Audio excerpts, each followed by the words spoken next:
Hi, Mr. Jacobs. Good morning, Kimberly. How are you today? Oh, it's Saturday. Just looking for something to do. I see. Summertime blues, huh? Something like that. What are you up to today? Well, I'm actually writing a little speech for tomorrow's parade. Parade? Oh, right! It's Independence Day. Yeah, the town council asked me to speak from the grandstand about America and our history. That sounds like a school assignment. A really hard school assignment. No, I don't know. It's no harder than all of those drama scripts I've written. Wait, you wrote all of those drama scripts? Well, yeah. You think I bought them all or something? I guess I never thought about it. That would explain why you know so much about them. So how does your speech start? And now, from the garage of Lionel Jacobs comes the really good speech, Independence Day, an original oration about America. Well, you got to admit, it's a solid formula. You're kidding, right? I may have strayed from the pattern slightly. You want to read what I've got so far? That's okay. Do you mind if I just listen to the radio instead? Go right ahead. Hey, want some orange juice? That would be great. Coming right up.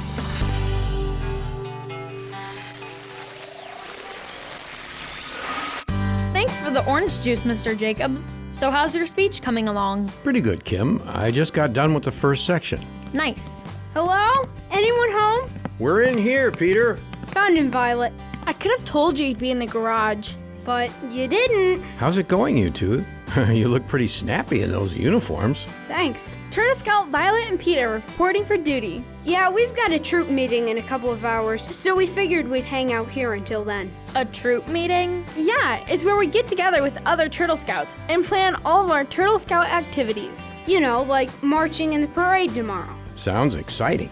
I guess.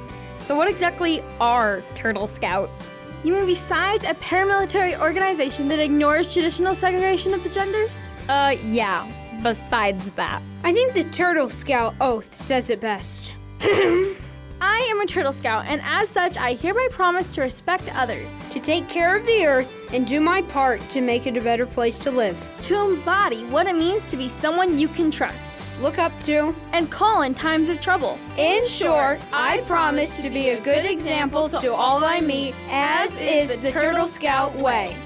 Wow, that's intense. It's pretty cool, I guess. Yeah, mostly we just go to meetings and activities. You know, earn badges, say the Pledge of Allegiance, sing songs. Anyway, while we're waiting for the meeting, can we listen to the radio, Mr. Jacobs? Sounds like a good plan.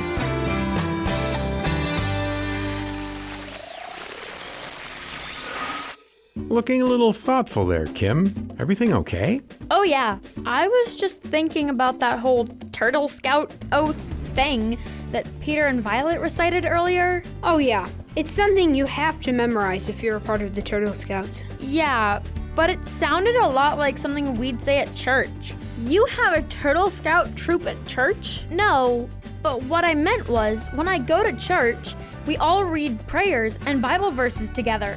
Some of them we memorize and stuff, like that one with Our Father who is in heaven. Ah, yes. That's the Lord's Prayer. It's from Matthew chapter 6. Yeah, so I'm a little confused. Is the Turtle Scout oath like a prayer or something?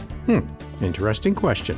Things like oaths and pledges aren't exactly prayers, but they still are very serious things. What do you mean? You see, Violet, when we say these things, it's a special way to promise something. In the case of the Turtle Scout Oath, it's a promise to live and act according to the Scout rules. The Pledge of Allegiance is a promise to be loyal to the United States and its government. Though these things can seem like just words we say, every so often they're much more than that. What do you mean? What's so special about them?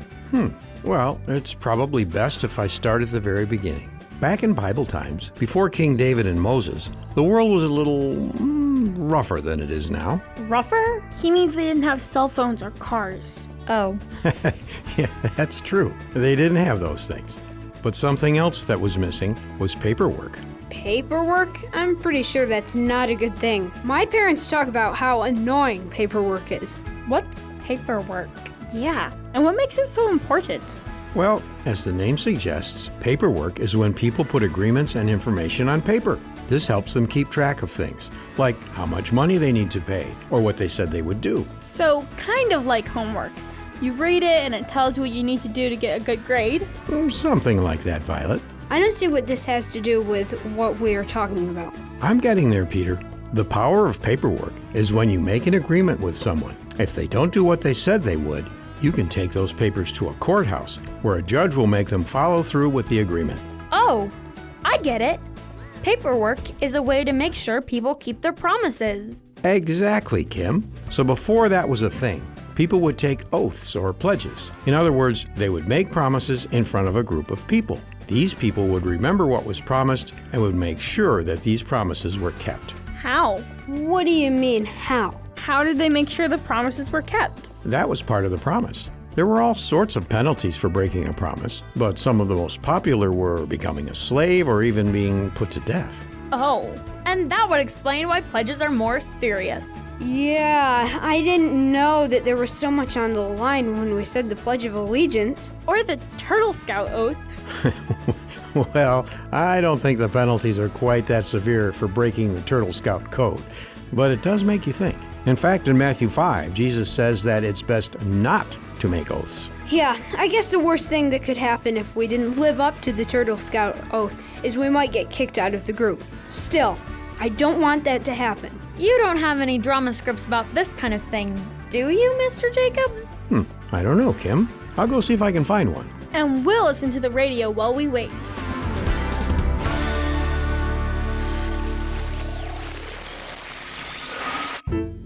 And now, from the garage of Lionel Jacobs comes the interesting drama, The Two Jobs, an adapted biblical teaching about devotion.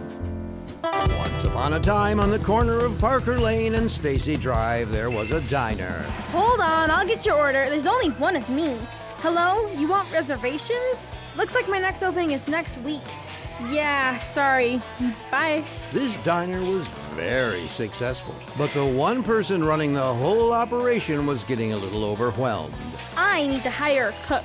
Be right with you, folks. And so she put an ad in the paper. Hi there, I'm James, and I would like to... You're gonna have to get in line like everyone else, unless you're here for a pickup, in which case, get in line like everyone else.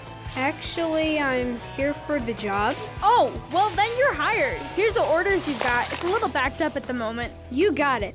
Meanwhile, on the corner of Watson Avenue and Morales Street, a sushi restaurant was having a similar problem. Okay, I've got 2 salmon delights and a seaweed special. Is that yours? No. Huh.